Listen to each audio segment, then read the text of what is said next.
ఆయన వజ్రాల వ్యాపారి ఒక అడవిలో నడిచి వెళ్తున్నాడు.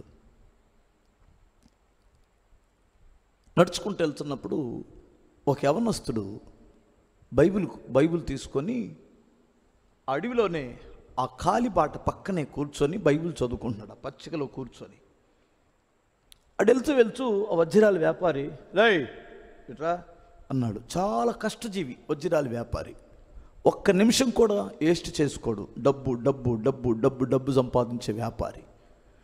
ఈ యవనస్తుని చూసి అతనికి నచ్చక ఏట్రా అన్నాడు. వచ్చాడు. నీ వయసు ఎంత అన్నాడు. 30 ఏళ్ళు అండి. బుర్ర తక్కువ, 30 సంవత్సరాలు. ఈ వయసులో కష్టపడి సంపాదించుకోవాలి. బైబిల్ చదువుతున్నావు, బైబిలు, భక్తి, ప్రార్థన, ఇదంతా స్వామరులు చేసే పని, చేతగానుడు చేసే పని. ఇంతకీ ఎర్రోడా ఈ బైబిల్ పట్టుకొని కూర్చున్నావు సంపాదించుకునే వయసులో. ఇదంతా పనికిమాలిన వాళ్ళు చేసే పనులు ఇవన్నీ. బుర్ర తక్కువడా నీ భక్తి, నువ్వు ఈ బైబిల్ చదవడాలు, స్తోత్రాలు, ఫైజులు ఎవడన్నా నీకు నేర్పాడు? నేను చూడు కోట్లు సంపాదించాను. కష్టపడాలి. టైం వేస్ట్ చేసుకుంటావా ప్రార్థనలకు వెళ్ళి? టైం వేస్ట్ చేసుకుంటావా బైబిల్ చదివి? ఇంతకే రేయ్ దేవుడు ఉన్నాడా అని అడిగాడు. ఉన్నాడు సార్. నువ్వు చూసావా? నాతో వస్తే చూపిస్తాను సార్ అన్నాడు. నిజమా అన్నాడు. 4 అడుగులు అడవిలోకి వెళ్తే చూపిస్తాను సార్, దేవుడు ఉన్నాడు అక్కడ అన్నాడు. ఒరే విచిత్రంగా ఉన్నవరా నువ్వు, చూపిస్తావా అన్నాడు. రండి సార్, నాతో వస్తే దేవుడిని చూపిస్తాను సార్ అన్నాడు. సరే పద అని వజ్రాల వ్యాపారి వాడితో వెళ్ళాడు. 1 మైలు వెళ్ళాడు, 2 మైళ్ళు వెళ్ళాడు. ఏయ్ ఎంత దూరం తీసుకెళ్తావు అన్నాడు. ఆయనకు వచ్చేసింది సార్, అది ఆ చెట్లల్లోనే ఉంటాడు సార్ అన్నాడు. ఆడికి వెళ్ళిన తర్వాత ఒక పాడుబడ్డనటువంటి ఇల్లు ఒకటి ఉంది, 2 గదులు ఉన్నాయి ఆ ఇంటికి. ఏంట్రా పాడుబడ్డ ఇంటి దగ్గర తీసుకొచ్చా అన్నాడు. చూపిస్తాను సార్ అని ఒక గది తలుపు తీశాడు. అన్ని మనిషి పొర్రెలు, అస్థిపంజరాలు, ఎముకలు గుట్టలు గుట్టలుగా ఉన్నాయి. ఎండిపోయిన ఎముకలు. ఉలిక్కిపడ్డాడు ఈ వ్యాపారస్తుడు. రై దేవుణ్ణి చూపిస్తానని ఈ మనిషి యొక్క అస్థిపంజరాలు చూపిస్తున్నావేంటి అన్నాడు. సార్ చూపిస్తాను సార్, మీకు తెలిసింది దేవుడు ఉన్నాడని మీకు అర్థమైంది సార్. యువతల గది కొడితే తలుపు తీస్తాను చూడండి సార్ అన్న. యువతల తలుపు తీశాడు. వజ్రాలు, బంగారం, ఉంగరాలు, వాళ్ళు వేసుకున్న చైను, రకరకాలైనటువంటి పెద్ద రాసి పోసాడు. ఇంత పెద్ద రాసి ఉందేంది అన్నాడు.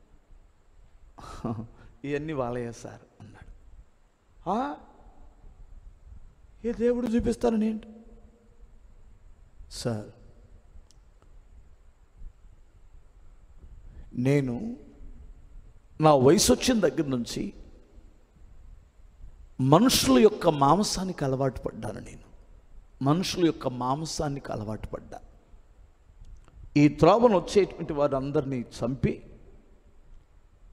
వారి మాంసాన్ని శుభ్రంగా కాల్చుకొని స్టాకు పెట్టుకొని 3-4 రోజులు కాల్చి ముక్కలు చేసుకొని కండే తొడక కోసి ఉప్పు కారం పెట్టుకొని కాల్చుకొని తింటాను శుభ్రంగా. చాలా బాగుంటుంది మనిషి మాంసం. ఆడి దగ్గర నుంచి వచ్చిన ఎండి బంగారాలు, వజ్రాలు ఇక్కడ గుట్టపెట్టాను. వీడికి ప్రాణం ఉందో లేదో అర్థం కావట్లేదు. ఈ నన్ను కూడా అది తింటాడని వీడికి డౌట్ వచ్చేసింది. సార్ ఒక రోజున ఒక వ్యక్తిని తీసుకొని వచ్చి, నాకు ఆ రోజు ఆకలిగా లేదు, ఎందుకంటే నిన్న చంపినోడు ఉన్నాడు ఆల్రెడీ.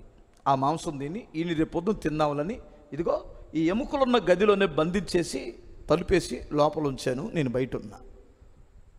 అర్ధరాత్రి నేను నిద్రలేచి చూసేసరికే ఆ లోపల వాడు మాట్లాడుతున్నాడు. ఆ వచ్చిన వ్యక్తి ఎవరితోనో మాట్లాడుతున్నాడు. నాకు చాలా ఆశ్చర్యమైంది. ఇదేంటి, ఎన్ని ఎముకలు కదా, ఇతను అర్ధరాత్రి వేళ ఎవరితో మాట్లాడుతున్నాడు ఇతడు అనుకొని తలుపు తీశా. అతడు మోకాళ్ళుని ఘోరంగా మాట్లాడుతున్నాడు. ఓ ప్రభువా, నీవే నా దిక్కు, నన్ను కాపాడమని ఏడుస్తున్నాడు అతడు. నాకేం అర్థం కాల. వెళ్ళి ఎవరితో మాట్లాడుతున్నావు అన్నాడు. దేవుడితో మాట్లాడుతున్నాడు అన్నాను. దేవునితో మాట్లాడుతున్నాను అన్నాడు. నాకు చాలా ఆశ్చర్యమైంది సార్. ఏ దేవుడు? దేవుడు ఉన్నాడా? ఉంటే ఎలా ఉంటాడు? ఆయన ప్రేమ ఏమిటి అని అడిగాను. అప్పుడు యేసు ప్రభు వారి యొక్క ప్రేమ చరిత్ర, ఆయన త్యాగం, ఆయన పునరుత్థానం, ఆయన మనిషి కొరకు ఎంతగా ప్రేమించి తన ప్రాణాన్ని అర్పించాడో ఆ ప్రేమామూర్తిని గురించి చెబుతున్నప్పుడు నా హృదయం జారిపోయింది సార్. నా పాపం నా కన్నుల ఎదుట కనిపించింది సార్. నాకు తెలియనటువంటి ఏదో ఒక శక్తి నన్ను ఆవరించి పశ్చాత్తాపుడునై మోకాళ్ళ మీదకి వచ్చి, యేసు నన్ను కూడా క్షమించగలవా, నా పాపాలు నీ రక్తములో కడగలవా అని నేను ఏడవడం మొదలుపెట్టాను సార్. ఆ రోజు నుంచి నా హృదయంలో గొప్ప మార్పు వచ్చింది సార్. నేను ఆనాటి నుండి ఈనాటి వరకు మనుషులను చంపి తినడం మానేశాను సార్. నేను చేస్తున్నదే పాపమని తెలిసింది. నా బ్రతుకును మానుకున్నాను. కష్టపడి కూలి చేసుకుని బ్రతుకుతున్నాను. ఈ ఎండి బంగారాలు వజ్ర వైడూర్యాలు ఇక్కడే ఉన్నాయి. నేను ఇంకెవరిని చంపదలుచుకోలేదు సార్. ఎవరిని నేను దోసుకోదలుచుకోలేదు సార్. ఇప్పుడు చెప్పండి సార్, దేవుడు ఉన్నాడంటారా లేడంటారా? అన్నాడు. ఇప్పుడు ఈ వజ్రాల వ్యాపారి, హే పిచ్చి మాటలో దేవుడు లేడు గీవుడు లేడు ఎవడరా నీకు చెప్పిందే, నీకు కనిపించాడేంటి దేవుడు అన్నాడు అనుకో, పాత మనిషి అయిపోతాడు. ఇంక దేవుడు లేడుగా, థాట్ను ఒకటి ఇచ్చాడంటే కింద పడిపోతాడు. బలిసున్నాడుగా తొడ, బలిసినాడు కదా, తొడ వరకు మనం కోడి తొడ తీసినట్టు తీసి, అర్థమవుతుందా, శుభ్రంగా ఆ పొలలు ఎరుకొని వచ్చి దాన్ని కాల్చి శుభ్రంగా తినేస్తాడు. దేవుడు లేడుగా, ఇంకెందుకు? మనం ఏ పాపమైనా చేయొచ్చు, ఎవరినైనా చంపొచ్చు, ఏదైనా చేయొచ్చు. దేవుడు లేడు కదా. ఉన్నాడు అని ఒప్పుకుంటే కానీ ఈడు బ్రతికి బట్ట కట్టడు, అంతే కదా. నిజంగా ఆ వజ్రాల వ్యాపారి కళ్ళమటి నిలబెట్టుకొని ఎంత కరుడు కట్టిన హృదయాలని మార్చగలిగిన దమ్ము డబ్బుకు కానీ, చట్టాలకు కానీ, పోలీసు వారికి కానీ, కోర్టులకు కానీ ఎవరికి లేదు. దేవుడికి మాత్రమే ఉంది. దేవుడు ఉన్నాడు అని చెప్పాడట. ప్రియులారా వినండి, అతనిలో వచ్చిన ఒక మార్పు, ఆ నరమాంసపు భక్షకుడు మానవత్వంతో నింపబడ్డాడు, పరిశుద్ధాత్మతో నింపబడ్డాడు. అతని దేవుడు శిక్షించలా, అతను ఒక సేవకుడిగా దేవుడు వాడుకున్నాడు. ప్రియులారా వినండి, అదే పౌలు ఏమంటాడంటే, నేను పూర్వము హింసకుడును, దూషకుడును, హానికరుడును.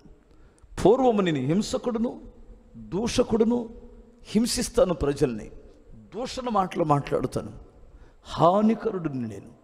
కానీ క్రీస్తు యేసు నన్ను కరుణించి నా పాపాలు క్షమించి నన్ను మార్చాడు అన్నాడు. ఎంత అద్భుతమైన మాట!